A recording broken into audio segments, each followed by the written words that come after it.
What's up, guys? Welcome to a new day. I'm Stephanie Ryder, and this is the 365 Shares podcast.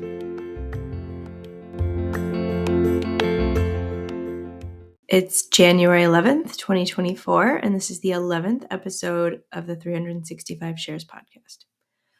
You might be wondering why we're on False Self Part 2, only 11 episodes into the podcast. And the reason is because the Strengthening My Recovery affirmation book, I didn't realize until I opened the book today, reuses some of the titles of their affirmations. So this is our second False Self reading / episode of the year, and there will be one more coming in March. I looked it up in the glossary. So we are digging into False Self in today's share. But first, I'll just give you a little bit of an update on my day. I'm not feeling great today. I think I'm mostly over my cold, and now I think I'm into some hormonal dip in energy, and my endometriosis, which is in my right hip, is bothering me, which just means that it's sort of like throbbing. And I'm having an anxious day, but I'm having a very quiet day. It's really cold outside again. So I had a mostly indoors day. I actually worked from my bed today, which I do sometimes. And it just feels like giving myself grace and being patient with myself. And it feels really luxurious to work from bed. And I don't have to, I didn't have any calls today, so I didn't have to be on camera, obviously. But it just feels like, I put classical music on. The cat usually comes in and takes a nap on the bed with me, and I get to answer all my emails and go through everything that I have on my to-do list, but just be cozy, tucked in bed. And I have a big window in my room with a view of the mountains. And so it's always just nice to, sit and kind of look at nature. There's nothing behind my window other than nature, which is amazing. So that was kind of nice today, but I still just had anxiety. And my partner came over in the afternoon and brought his dog and just hung out with me for a while, and we watched TV, which was really nice. And that kind of cheered me up. And we were watching Diners, Drive-Ins, and Diners, Drive-Ins, and Dives. And so then I felt like I wanted to go get tacos. So I just really quick ran out and grabbed tacos. And then I watched a little more TV, and I decided to start recording for today. And so this is a little bit rambly, but I have in my head something that I've been mulling over today. And every time I have this sort of, monthly anxiety, or these few days where I feel down, which is very different than I feel in other times, it would be interesting to go listen back and just hear like my energy level and my tone for, most of the month compared to like how I am at the end of my cycle. And I apologize, this is TMI for people, but it's nature. It is what it is. So it would be probably interesting. I'm sure I'm like much more energetic and much more on and less rambly at other times, but I'm using this as an opportunity to just sort of let myself talk through just some things that I've been thinking about today. But in terms of the book, again, we're talking about false self. And the affirmation is, on this day, I realize my false self and have the courage to admit when I am wrong. I do this so that the hurts stop piling up for both myself and others. I'm Steph, and this is my share. It's definitely, learning to apologize was something that I for sure had to do. I didn't have a model of that growing up. And I think I apologized when I unintentionally hurt someone's feelings. But if it was something that I did to be spiteful, I would never apologize for that, because then I felt like that would be like an admission of guilt. And I knew that I was guilty in those situations. So that's something I had to learn to do for sure. I'm frustrated that my siblings don't seem to have internalized that. And I think that it's partly that they just have more accommodating spouses. Their spouses are honestly saints and wonderful, lovely people, kind, intelligent, extremely patient, and just very loving, nice people who have been who are loyal and have been around, for years and years and years and years and years, like most of my siblings' lifetimes probably. But Um, I think that like a big reason that I have had to do a lot of my work is just that my romantic relationships weren't going the way that I wanted them to go. Um, I definitely was in some relationships that I outgrew and got tired of and exited. And I had some breakups where I was dumped. And the biggest conflict was with my ex-husband leaving, and just how depressed I was and how miserable and how suicidal I was. And that really what got me into therapy. And then my first real romantic relationship after my marriage was with someone who is still a friend, a very nice person. And we had like a really passionate relationship that was really like great in a lot of ways. But the honesty wasn't always there on either side. And we got into some conflicts around that. And his reaction to my reactions was just like really great to mirror back to me like how I was behaving. And I didn't like that. And I didn't want to be in a situation again where someone had such a negative reaction to my behavior.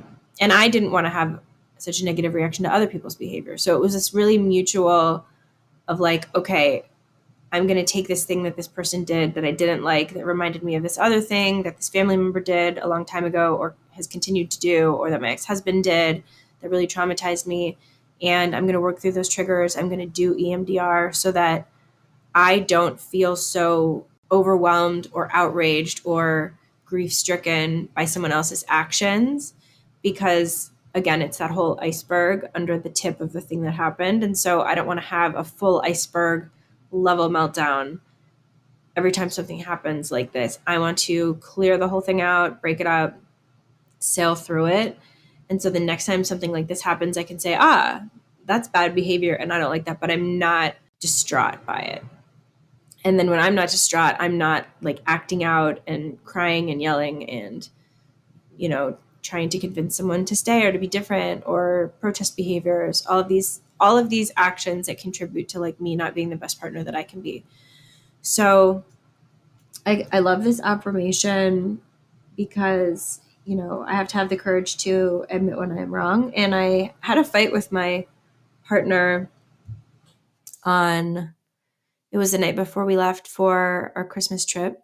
And he had stayed over for a few days because his stepdad was visiting and staying at his house. And he's kind of a tossy and turny sleeper, so I didn't sleep that well for a few nights. And then I got a migraine the day before we left, and it was a culmination of just not getting enough sleep for a few nights. It was all the stress and anxiety about the trip that I really didn't want to go on, and a few other things I think just contributing to it. And I still recovering from like the cold that I had before the trip. So it was just this like perfect storm. And then I was kind of snippy with my partner over text and asking him when he was going to come over, and he was coming over later than I had expected. So I was like, I'm just going to get in bed. And then I did get in bed, and then I thought about texting him again just to say like, hey, I'm closing my eyes. But I just was like, I'll just roll over and close my eyes. And if I fall asleep, I fall asleep. And he'll come over when he comes over. Well, because he was leaving his van for his parents to use, he brought his other car over and he had the keys to my place on his van keys. So he didn't have his key to my place. And so he was knocking on the door. So he woke me up like banging on the door after I'd just gotten about like an hour of really much needed sleep.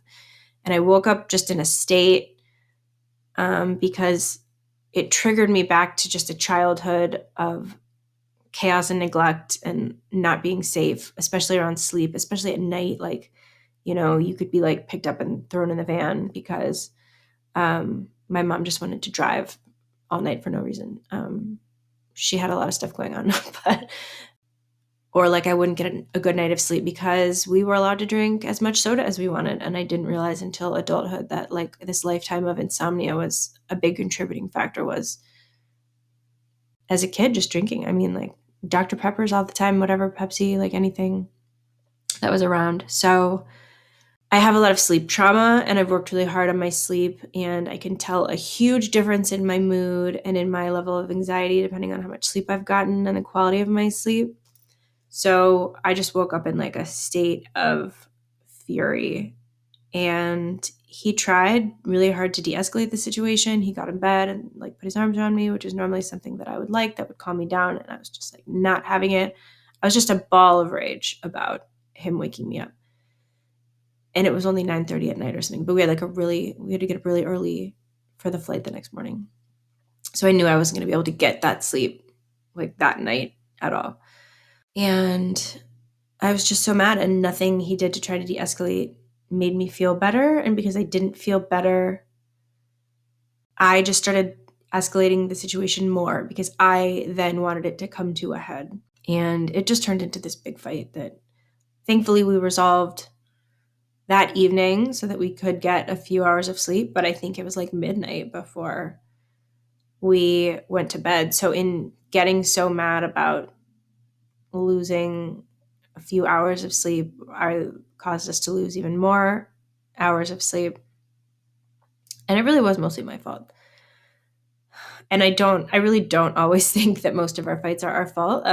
Sometimes I think it's his fault. Sometimes there's a contributing factor. But this one I think was 90% my fault. It was just a mistake that he forgot his key. And he even offered to drive all the way back home, which for him takes like 15, 20 minutes because he's a slow driver. And then all the way back over text, like I could have just looked over at the text and let him drive back and get his key and come back. But that felt mean. But then I let him in and then proceeded to like pick this fight with him. So I just was kind of all over the place. I had the best intentions, but it didn't go very well. And we were in the airport the next day, walking through Dallas for a connecting flight. And I apologized, and I was like, that was me. That was like mostly me. And I'm sorry. And sometimes he says that I'm not that good at apologizing, but I really do try to apologize when it's my fault. Or just in general, like if someone's like, I'm sorry that you're upset, or like, I'm sorry I hurt your feelings, even if it's not a big thing. But I was just like, that was me. I overreacted, and I let I think my false self kind of run away with me.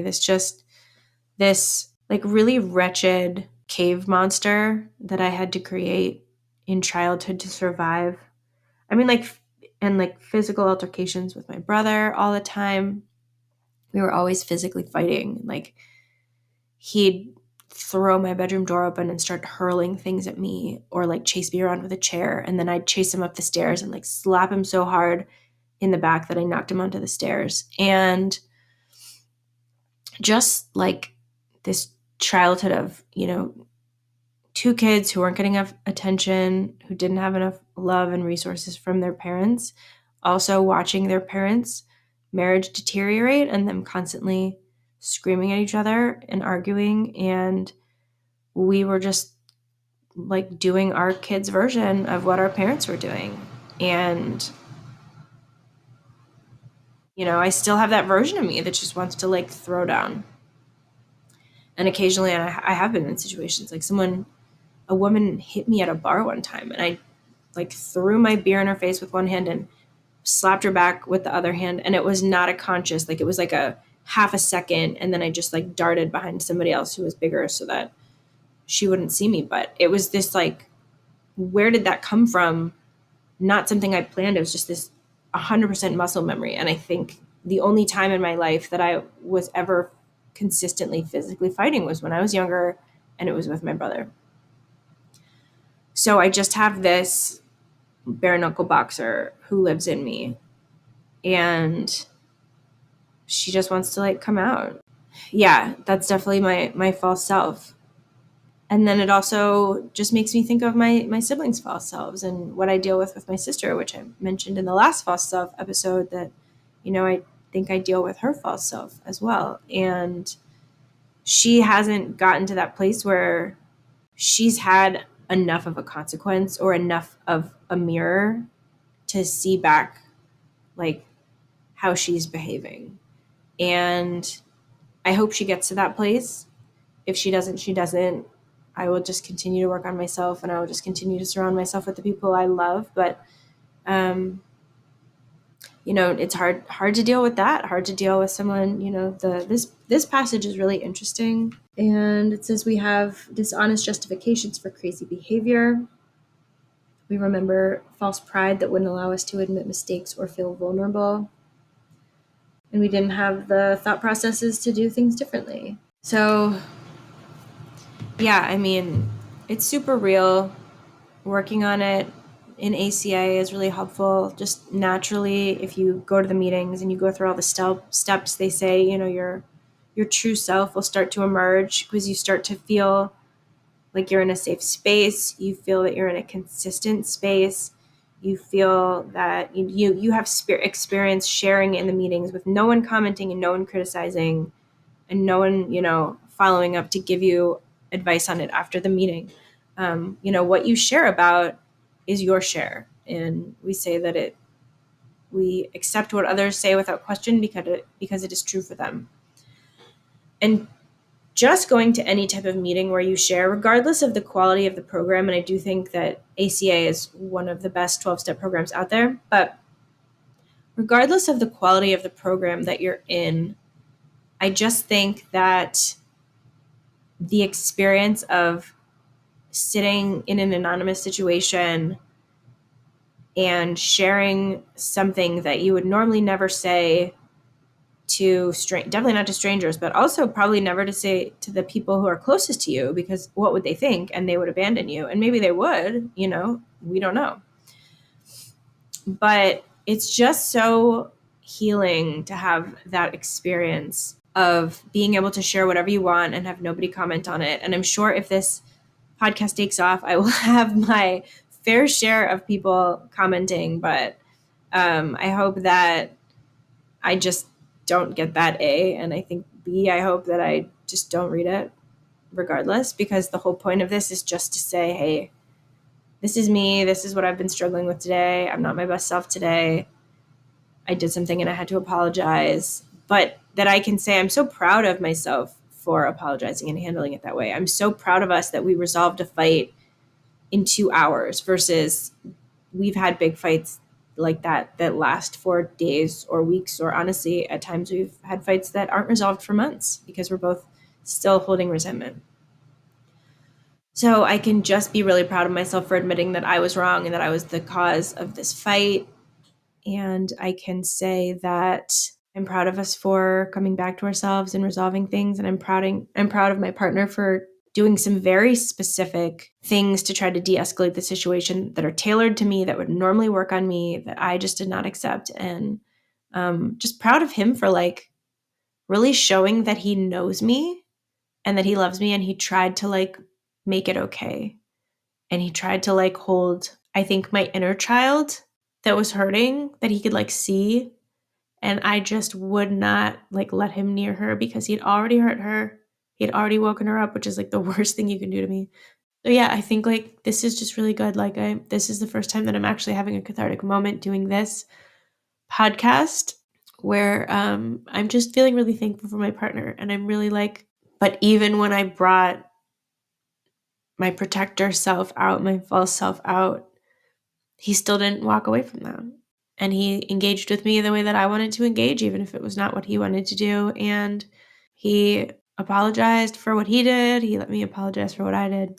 And that was really nice. And I think I've been focusing a lot the first 10 episodes of this podcast on just things that are not maybe going well in my life, or just lessons that I've learned about other things. But this is the first moment where I just feel so thankful, where through talking and sharing right now, I was able to get outside of myself a little bit and recognize something that I saw but that I couldn't process in the moment, which is just this image of him climbing in bed with me, wrapping his arms around me and snuggling me really tight and just trying to love me, and me having this wall up. And we've both been working really hard for years to take our walls down, and we have a tremendous amount of empathy for each other because we had similar types of crazy upbringings. But it's just I'm just now kind of overwhelmed with this love of him like seeing the real me behind the false self. And I think he always sees that, and he loves like both of them somehow.